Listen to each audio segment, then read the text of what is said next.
You try not to show it, but one of your hardest tasks is what you have just done. You have just told a mother that she should give up her child. She should give up her child because it is hopelessly feeble-minded. You have had to tell her that. You have tried to explain that her home will be a better place for the rest of the family if this child is cared for someplace.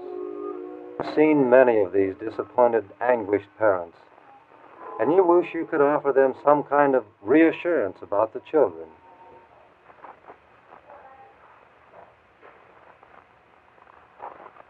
Yes, reassurance is often helpful.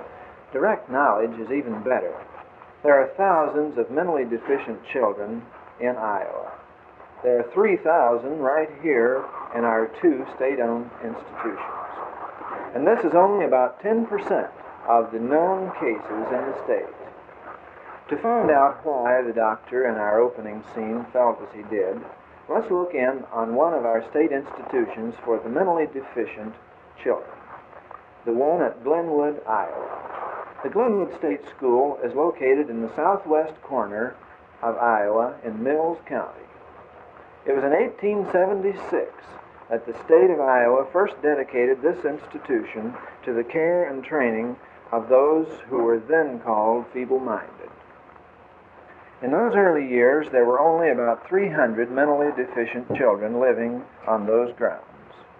Today, this is a city of almost 2,000 children. Some are young, some are old, but all are still children. In these buildings and on these grounds, children who, in other circumstances, are shoved into the shadow of brighter and mentally quicker people are here able to live among their own kind and find a measure of happiness not otherwise available. Before I show you the motion pictures that I took at Glenwood, which I believe will give you a broad view of the life these people live, I would like you to meet Dr. James Marr, who is the clinical director of the Glenwood State School. Dr. Marr, just what are the duties of the clinical director? Clinical director is the head of the medical department and correlates the work of the social service department, the psychology department, and also takes charge of all clinical work itself. You then are responsible for the mental and physical health of these children there. Now, can you tell me just what is the nature of feeble-mindedness? Feeble-mindedness is a condition in which the child does not have the ability to handle himself properly under normal circumstances such as you and I would have. Mm-hmm. Are they mentally ill? Definitely not. We do have some who get a psychosis while they're there, but they are not mentally ill in the meaning of the word psychotic, such as used when they send a person to the state mental health institutes. What is a psychosis? A psychosis is a condition in which a more or less normal person loses contact with reality and retires into a world of his own, either in the form of a depression or a mania or a split personality.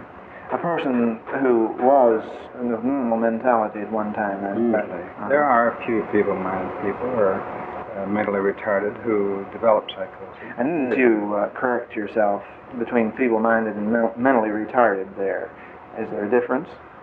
None whatsoever, except that the word feeble-mindedness has a connotation which we do not like to pass on to the public, and particularly to the parents of the children. These children are mentally retarded. The word feeble-mindedness has a stigma, a connotation of stigma, which we do not like to use at all. I see. Tell me, is there any hope for these children? Insofar as their intelligence quotient is concerned, perhaps not. Insofar as their training is concerned, Definitely, yes. In the majority of cases, particularly the higher type child. What can be done in training them? Oh, they can learn to do a great deal of, great number of things involving rather technical and motor skills. They can take academic training, formal academic training, up to the age or up to the period perhaps of about the fifth or possibly the sixth grade in the normal school. Well, it seems to me that with the advances in medical science and so forth, that you should be able to perform some type of operation or something to correct whatever the damage is or whatever the circumstances are. In the average case where there's been an inheritance factor involved, operations would do no good. In those involving brain injuries, for example, where the scar tissue is formed, it wouldn't do any good to try and remove the scar tissue, and in removing the scar tissue, you'd merely create new scar tissue with an operation. Then these people, would you say they're crippled mentally? And maybe it'd be like trying to add on something that just isn't there. That's right. Well, now, are these cases rare? Definitely not.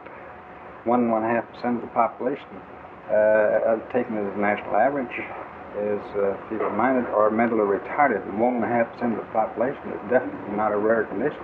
In Iowa, that would mean, what, about 30,000? Around 37,000. 37,000 yes, people. in Iowa. And we have 3,000 between our two institutions. Yes. The national average runs around 10%, and we run just a little lower than 10% here in Iowa.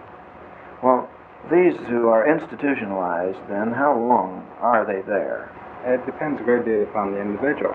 If the individual is such that can be trained either formally, academically, or socially to the point where he can be returned to outdoor life, we'll immediately get rid of him as soon as we possibly can. If he's too far retarded, we use their facilities on the hill, as we call it, or on the school grounds, and they're kept there for the rest of their life. I see. It can range from a short period to the rest of their lives, which might be several years. That's right. What ages do you have there now? Could you give me a range? Yes, we had them there from 2 weeks to 80 years. 80 years old. Yes, sir. And they have, this one or more who are that age, they've lived there or in an institution most of those years. Of course, the institution was established in 1876. Of the first 100 patients who came there after the establishment of the school in 1876, we still have 14 of the first 14 of those first ones. Patients, yes, sir. That is really amazing, Dr. Marr. Thank you very much for your very enlightening words about these children. You and Dr. V.J. Meyer, who is the superintendent of the institution, have been very cooperative in the production of this program. The selection and integration of material for this program was not easy. A casual stroll around the grounds would indicate immediately that there are children here, and many children. Children are in evidence everywhere. A casual observer would find much the same atmosphere on the surface here as one might find at most any boarding school or children's home. Your first impression is likely to be that here is an apparently normal cross-section of young people. Your idea that they are a cross-section sample is correct, if you mean a cross-section of economic status. The occurrence of mental deficiency is no respecter of money or position in life. The birth of these children should be no reflection of any guilt or shortcomings of the parents. Most of these children are physically healthy. All are mentally retarded. But you can't judge an institution from outward appearances or first impressions, any more than you can judge a person by his looks. As I told you earlier, Dr. Meyer, who is the superintendent of the institution, was very cooperative in the production of this program. He permitted me to take any motion pictures which I felt would be representative of life at Glenwood State School. Let me preface these pictures by saying that there are many grades of mental deficiency, and this place has them all. From the very lowest mentality through the higher grade morons.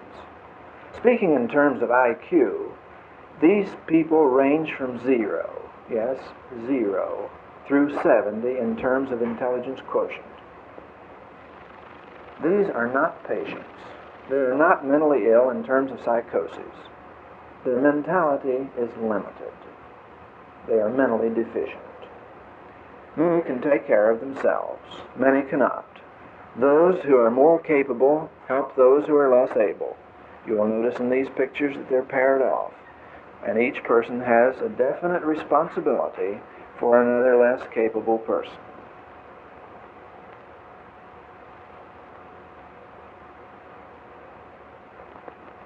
Many types of mental deficiency here. Middle and lower grades shown.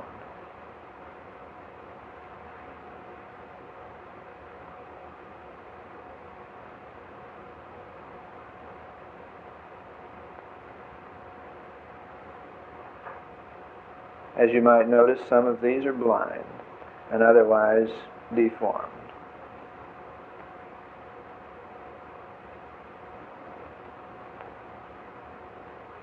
The boy in the middle is what is known to medical people as a microcephalic. He has a small head, underdeveloped.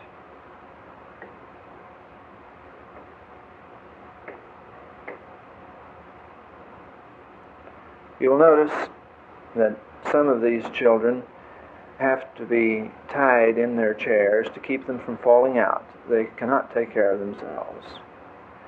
Is one of the higher grade children taking care of the others. If you can see on the extreme right of your screen, one of the children is wearing diapers.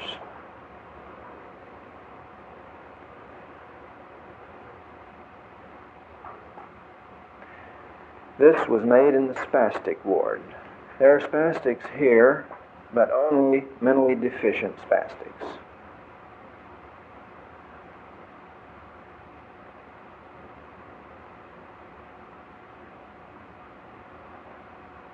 The lady in white is the attendant.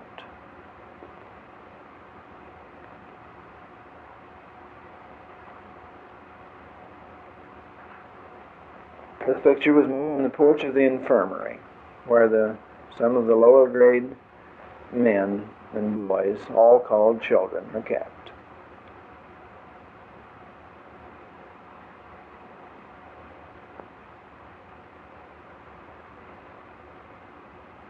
Actually, the boy on the left is laughing. They're very happy there, as you will notice the boy in the middle. They're polishing the floor, and they're kept busy many hours in the day. Here the old ladies are sewing, and an attendant observes and inspects their work.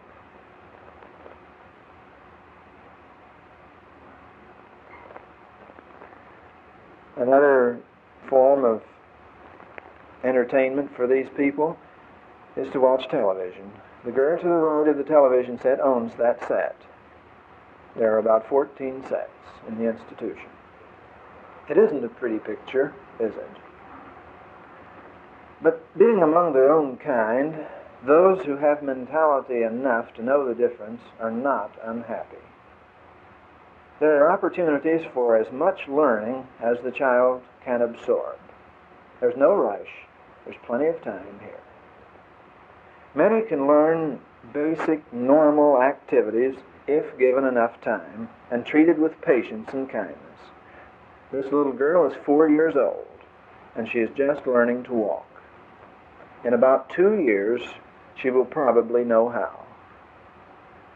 They can progress to a certain point at a slow rate. The point to which they can go is determined entirely by the child. One other child that I know of learned to walk in this walker, which was cut down from a high chair. They need many more there to teach these children how to walk. The little girl near the back with the long curls on the left of your screen, now in the center of your screen, couldn't feed herself when she first went to the institution. She has now learned. The little girl in the front will never know how to feed herself and must always be fed by the woman who has the responsibility.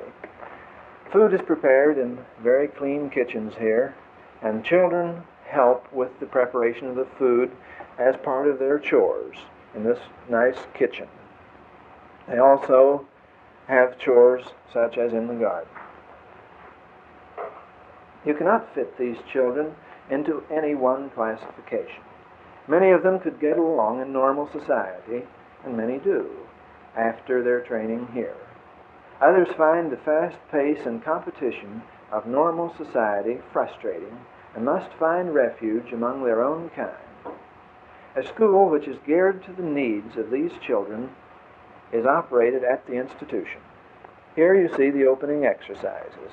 While the orchestra plays, they sing, have opening prayers, sing popular songs, do a very nice job. You'll notice they look very normal here, these children who are able to go to school. Then we go to their classes, and this is the kindergarten group. Some of these children will never learn how to read, but they can learn how to get along. Notice how clean and neat the little girl in the white shoes look.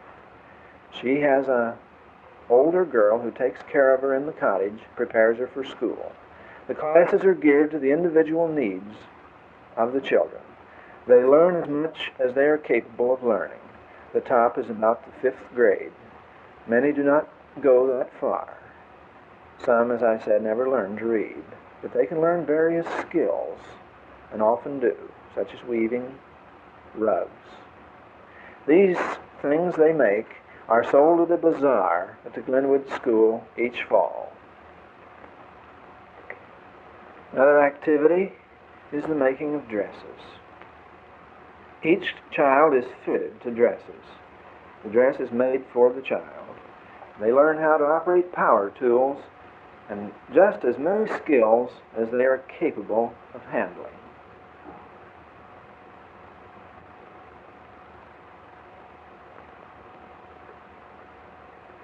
Life for these children, too, must have its different phases. Those who are capable have work or school to keep them occupied. Likewise, those who know enough to care have recreation available. This recreation varies from the simple childhood pleasures through many, many forms. In the cottages, they can play with a ball, play with other children. Outside in the summertime, there are about 20 people who devote their time to keeping these children occupied, keeping them happy, and keeping them, well, busy. They watch television in their cottage. As I said, there are about 14 sets now on the grounds. The dance, which they have every 2 weeks, which alternates with a movie, is a very interesting thing. Here again, the orchestra plays and the children get together. They have their sweethearts, but they meet here each dance period, and they very carefully pick out their partners and learn how to get along together. Cannot possibly, in the time allowed, cover this vital subject as it deserves to be covered. Next week, when we take our television visit to Woodward, which is another institution like Glenwood, we will be able to bring you some children into the studio and discuss the various types of children and tell you more about mental deficiency in more specific terms. But right now, I would like to talk with a man who is close to these children. He's Mr. Samuel Tyler, Director of Education and Training at Glenwood State School. Mr. Tyler, I'd like to know how you can determine whether or not these children can be trained and to what extent they can be trained.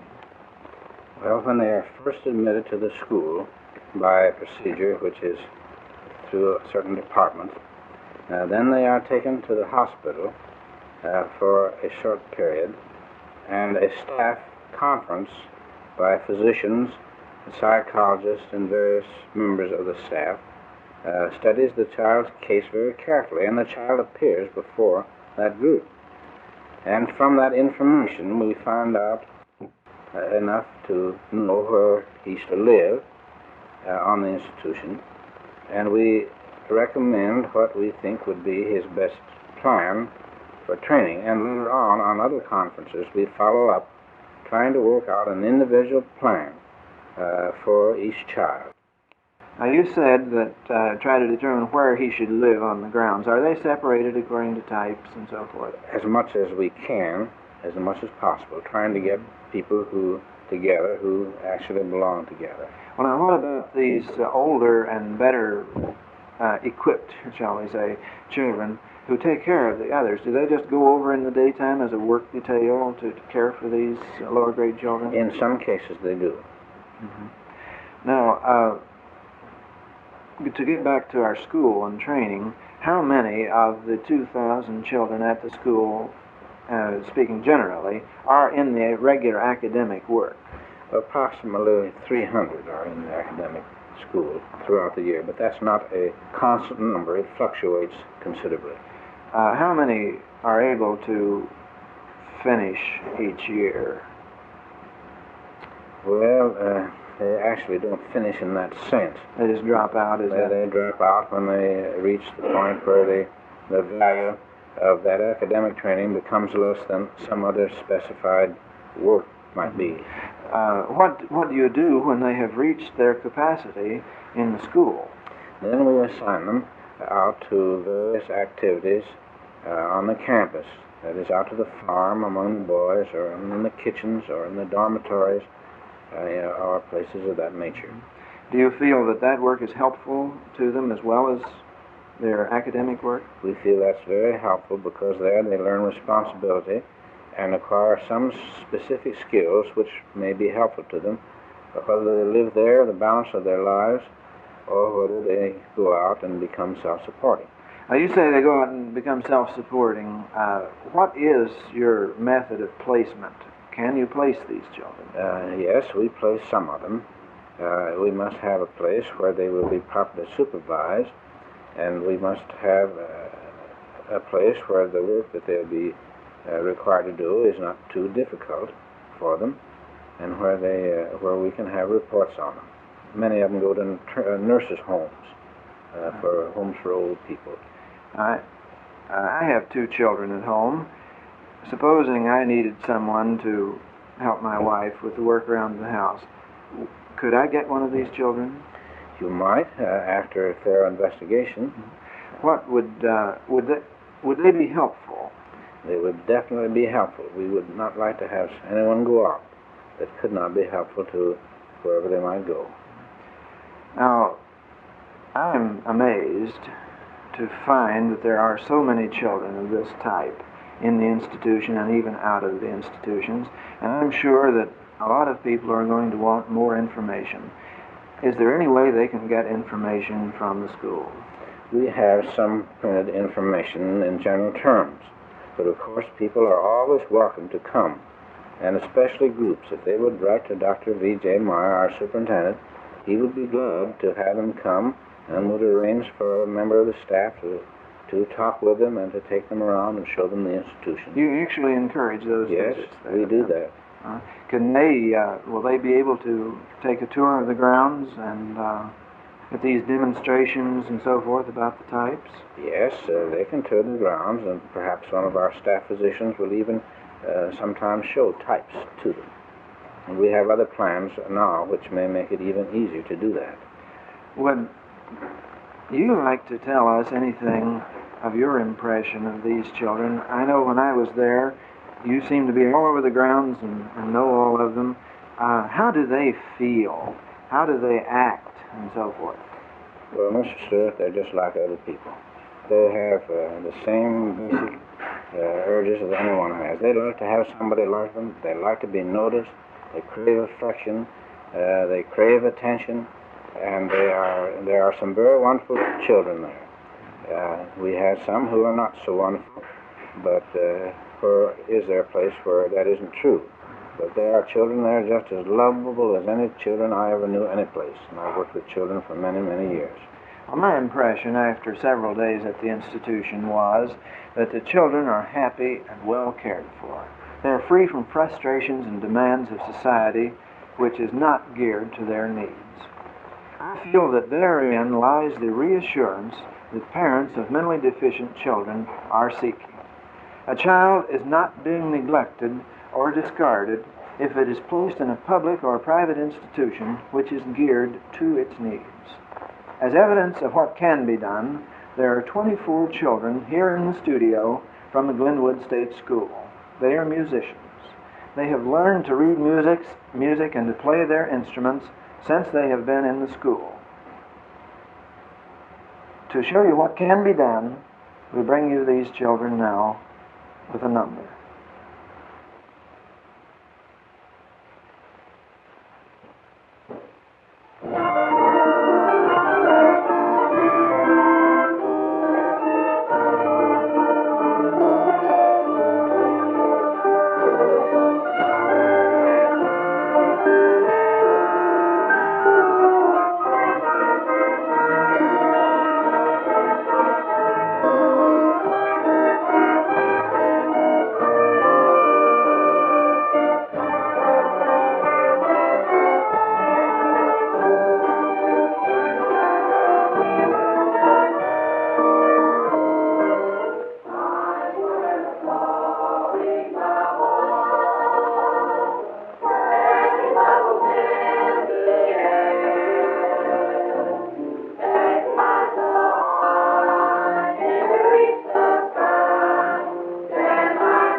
to hate them, but to be indifferent to them. That's the essence of inhumanity. In Our Care is produced in the studios of WOI-TV Ames, Iowa, by Ray Stewart. The program was directed by Lamar Smith. Script for In Our Care is prepared by Hazel Allen, with production research by Fern Bonamy. The technical director was Charles Holly. Portions of the program were on film. Next week, we will present the story of the Woodward State Hospital and School for the Feeble-Minded. This is Bob Heskett speaking.